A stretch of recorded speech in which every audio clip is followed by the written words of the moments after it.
Goal of the Christian life is, can you complete that sentence? The goal of the Christian life is, let me give you a little bit more. The goal of the Christian life is to be like Jesus, right? And when you think of being like Jesus, what do you think of? In fact, we're going to pause at the end, or we're going to stop at the end and give you some discussion questions to discuss.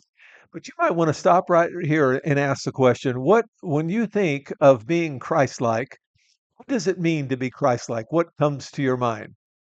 Well, the thing that comes to my mind, I think generally speaking, and I think it's a thing that comes to most people's mind, is I would say it's generally speaking to be nice. It's to be a nice person. And who doesn't want the world to be full of nice people? Who doesn't want to be a nice person? But if you study at all the life of the teaching of Jesus, the life of Jesus, you will discover that somewhere along the line he turned over tables. Somewhere along the line he yelled at people. Somewhere along the line he looked at those Pharisees and he said, "You whitewashed tombs, you bad people." And so it raises the question again, what does it mean to be like Christ? And we'll spend our whole life talking about that. But today I want to talk about one characteristic, and that is the characteristic of being interruptible. So here's our passage, Luke 8:40 and following. Now, when Jesus returned, a crowd welcomed him, for they were all expecting him. He'd been on the other side of the lake, and now he's come back. He's returned. Then a man named Jairus, a synagogue leader, we are to read an important person, came and fell at Jesus' feet, pleading with him to come to his house because his only daughter, I think one of the saddest things in the world is for a parent to lose the life of their child, and his only daughter, a girl of about 12, was dying.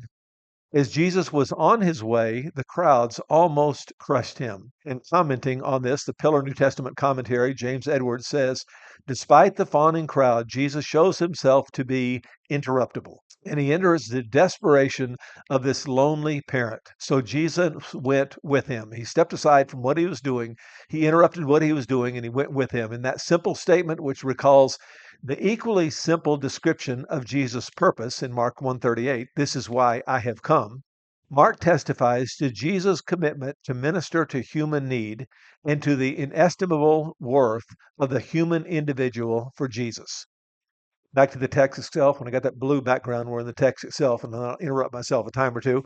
And a woman was there who had been subject to bleeding for 12 years, but no one could heal her. And commenting on this passage is not from his commentary, but from one of his sermons. John MacArthur says, we then said that not only was he accessible and available, but he was also interruptible. Part of what it means to follow Christ, to be Jesusical, to be Christ-like, part of what it means is that we will be interruptible in the same way that Jesus was interruptible. Because all of a sudden in verse 25, a woman who has been hemorrhaging for 12 years appears. She came up behind him and she touched the edge of his cloak, and immediately her bleeding stopped. Who touched me? Jesus asked. When they all denied it, Peter said, Master, what are you thinking? The people are crowding and pressing all around you. But Jesus said, no, no, no, no. Someone touched me. I know that power has gone out from me. Then the woman, seeing that she could not go unnoticed, came trembling at his feet. In the presence of all the people, she told why she had touched him and how she had been instantly healed. Probably kind of an embarrassing moment for her in that moment. Then he said to her, daughter, your faith, your trust has healed you. Jesus wanted her to know. Jesus wanted her to know that it is not the magical touching of my garment, my clothes that healed you. It is your faith. It is your trust that healed you. While Jesus was still speaking, someone came from the house of Jairus, the synagogue leader. Your daughter is dead. It's not kind of you to be interrupted by this woman, but now Jairus' daughter is dead. He said, don't bother the teacher anymore. Hearing this, Jesus said to Jairus, don't be afraid. Don't be afraid. Just believe, just trust, and she will be healed. When he arrived at the house of Jairus, he did not let anyone go in with him except Peter, John, and James, same three that were present at his transfiguration, kind of the inner core, best we can tell, of the life of Jesus. Peter, James, and John, and the child's father and mother. Meanwhile, all the people were wailing and mourning. Professional mourners were told by historians back in the day. Stop wailing. Jesus said, she is not dead, but asleep. They laughed. They laughed at him, knowing that she was dead. But he took her by the hand and he said, my child, get up. Her spirit returned, and at once she stood up. Then Jesus told them to give her something to eat. That was an interesting little detail here that Jesus does for us. Jesus did for them what they could not do. Jesus did the impossible. but he never did for them what they could do. And we see a similar story in the healing, the resurrection of Lazarus, where Jesus tells them to roll back the stone. And Jesus tells them to unclothe or unwrap his grave clothes. And I've said a time or two before, if I were doing it, if I were Jesus, I would have said, "Watch this." Watch this roll, the stone being rolled back, and poof, I'd put him there in a dressed in a tuxedo. And but Jesus didn't do it that way. Jesus let them do what they could do, and in this case, he could have raised this young gal with a full belly, but he raised her with an empty belly and told them to do what they could do, get her something to eat. We learned something about the heart of God, not today's topic today, but we learned something about the heart of God from that. Her parents were astonished, but he ordered them not to tell anyone what had happened, an order he gave several times, and they never followed that order. So, five observations: Jesus was interruptible, even though he was doing something important. In other words, what I'm getting at here is that I could be interruptible. I could be interruptible as long as I wasn't doing anything all that important. But it happened to me just last week. That it doesn't happen very often, but probably doesn't happen to you very often. But it happened to me. I keep my little to-do list on my phone, and I got to the end of my to-do list and I marked off that last thing. In fact, I made a little screen capture and I put it on Facebook and I said, I love it when this happens. When I get to the end of my to-do list and I've done everything and ta-da, everything is done and I got nothing to do. And if you call me on that day, if you call me on that way when I have to done everything I got to do, well, I'd say, well, I'm completely interruptible. But Jesus in this story was healing this man's only daughter, a girl of about 12 who was dying. What could be more important? What could be more important than Jesus healing this dying daughter? C.S. Lewis says the great thing, if one can, is to stop regarding all the unpleasant things as interruptions of one's own or one's real life. The truth is, of course, that what one calls interruptions are precisely one's real life, the life that God Himself is sending one day by day. What one calls one's real life is a phantom of one's own imagination. John Ortberg talks about this in his little book on gifts, and he says, what Jesus described might be called the ministry of the mundane. The opportunity is offered to us countless times every day. A colleague asks for help with a project. Someone's car stalls out on the side of the road. This ministry can happen at home in the middle of the night when one of our children cries. It can happen in the middle of a traffic jam when we let someone go ahead of us. A similar form of service might be called the ministry of availability. In the Russian church, there were certain people called, and I'm going to struggle to pronounce this. I'll put it on the screen. How would you pronounce that? Hustaniki, I'll call it.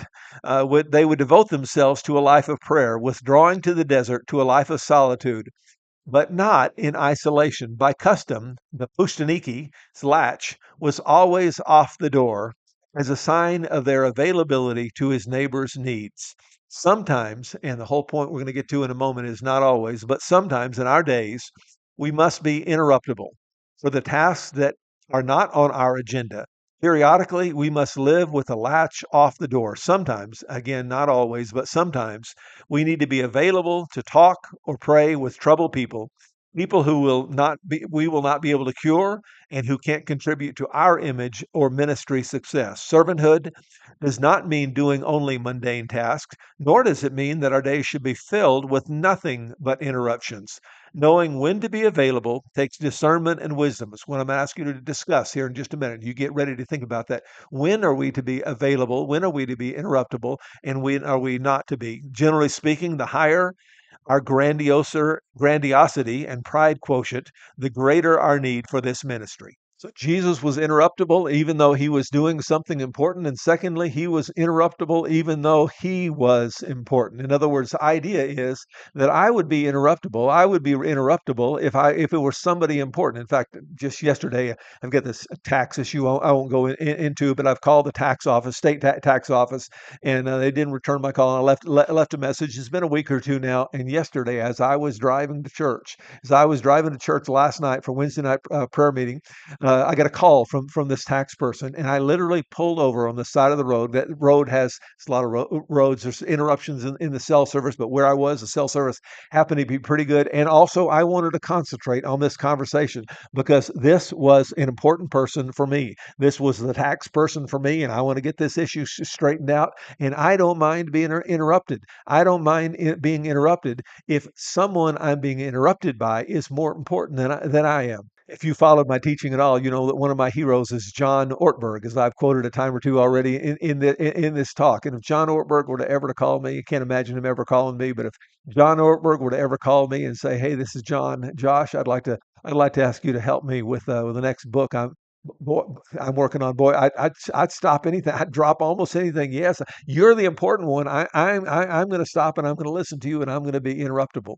Well, the thing I want you to see is that Jesus was always the most important person in the room, and he was the most important person in history. And again, to quote John Ortberg, he's got this wonderful book called Who is This Man? And points out that Jesus is not only the most important person in history in a general way, but if you study medicine and compassion and hospitals and that kind of thing, you discover Jesus is the most important person in the world of medicine and compassion and helping people. And if you study the world of art, you understand that Jesus had a profound influence on the world of art. In fact, my daughter is a music teacher, and I've gone to quite a number of her concerts over the years, and they will sing mostly what we typically call in the music world. This would be not exactly the precise term, but what we generally call classical music, much of it religious music. Because if you were to take out the religious music from what we call classical music, there wouldn't be a whole lot of music left. In other words, Jesus' influence on music has been profound. His influence on government has been profound. His influence on education has been profound. Every arena in life, Jesus splits history from before and after. And this most important person was willing to be interrupted by this less important person. And the message for us is, the application for us is, we need to be willing to be interrupted at times, even though we're doing something important, as Jesus was doing something important, and even though we are more important than this other person. Observation number 3, Jesus was interruptible even though she was less important. He was interruptible even though he was doing something important. He was interruptible even though he was more important. And he was interruptible even though she was less important. In other words, what I'm getting at here is that he was helping first this synagogue leader. This was an important person, and he's interrupted by this less important person, and yet he allows himself to be interrupted. This first individual, a man by Jairus, a synagogue leader, that was a formal position in the life of the synagogue, and it carried with it a host of practical responsibilities for the spiritual life of the community. As such, Jairus was undoubtedly an important and respectful member of society. This woman that we meet in verse 43 was a drastically different person in a drastically different station in life. She is an unnamed woman whose condition was beyond all hope. She was subject to bleeding for 12 years, a euphemism for some kind of gynecological malady that no one could heal. To make matters worse, the woman's condition would have meant that she was outcast from society. Because of her bleeding, she was ceremonially unclean and would pass her uncleanliness on to anyone who touched her. If she was a young woman, then this condition may very well have prevented her from having children, a particularly isolating condition in that society. In short, you would be hard pressed to find two people any more different in that town than Jairus and this unnamed woman. But they have one very important thing in common. They are both suffering terribly. They are both at the end of the rope with no other options than Jesus' help. For Jairus, despite all his respectability, he has a desperate problem. His 12-year-old daughter is dying. He throws himself at Jesus' feet and pleads for his assistance. And so these two very different people find themselves in the same place at the same time, both wanting help, and Jesus helps both of them, both the important person in that society and the unimportant person in that society.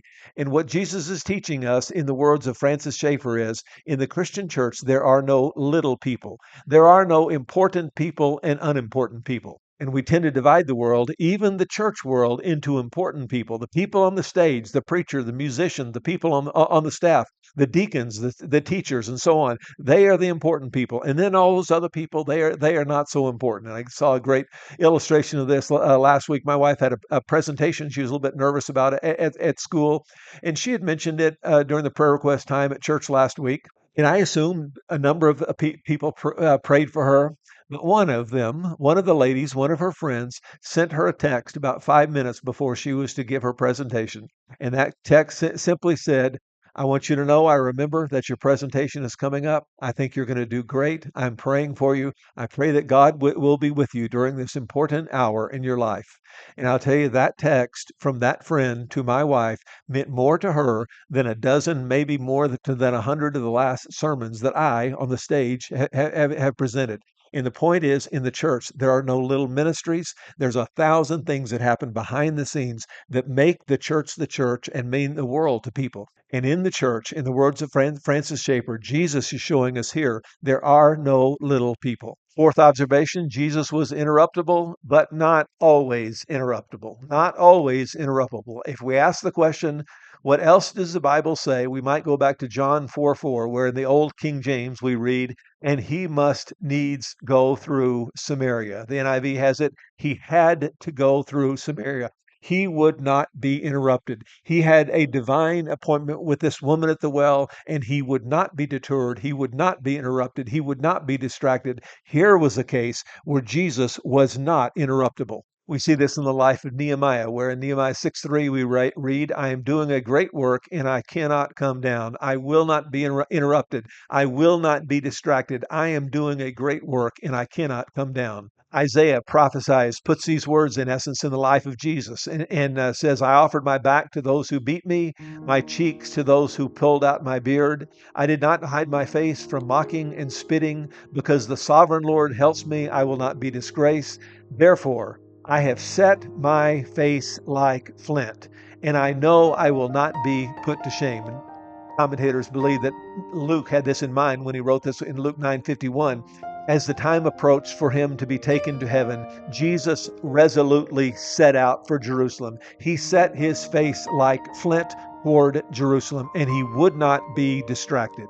Jesus was on his way to the cross, and he would not be distracted. Last point, Jesus was interruptible, but he will not be interrupted from his relentless pursuit of you. He was undistracted in his trek for the cross, and he will be undistracted in his pursuit for you. There's an old poem that talks about this, and it's a little hard to read and a little bit long, so I asked AI to write a new one. And here's a new version of this old poem, The Hound of Heaven. God's love, a hound, pursues my soul. Through fields of fear it seeks its goal. I run, I hide, yet still it finds, with gentle steps, my heart so kind. No rest, no peace till I abide in love's embrace. No more to hide. The hound of heaven, swift and true, brings grace to me and hope anew. One of my favorite modern songs has this line in it that says, your goodness comes running, it's running after me. It's running after me. Your goodness is running, it's running after me. And the hound of heaven will not be distracted in running after you. And may God richly bless you as you discuss these truths together.